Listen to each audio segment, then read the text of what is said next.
महाराष्ट्राच्या राजकारणात जे कधीच आम्ही बघितलं नाही ते आज आम्हाला बघायला मिळालेलं आहे।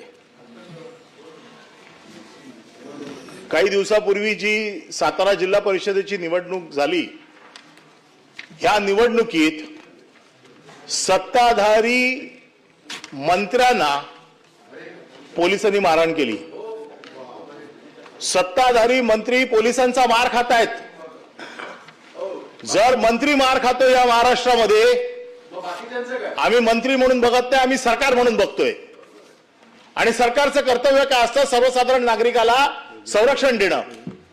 जर या राज्यामध्ये मंत्री मार खातायत, कार्यकर्ते जर सत्तेतले मार खातायत, तर सर्वसाधारण नागरिकाला काय संरक्षण तुम्ही सरकार म्हणून देणार आहात? मी या सभागृहात गेले कित्येक वर्ष महाराष्ट्राचं राजकारण जवळनं बघतोय। काही वर्षापूर्वी उठाव केला गेला। हा उठाव कशासाठी केला? तर आमचा स्वाभिमान राष्ट्रवादी चिरडते, आमचा स्वाभिमान राष्ट्रपती पायाखाली दाबते।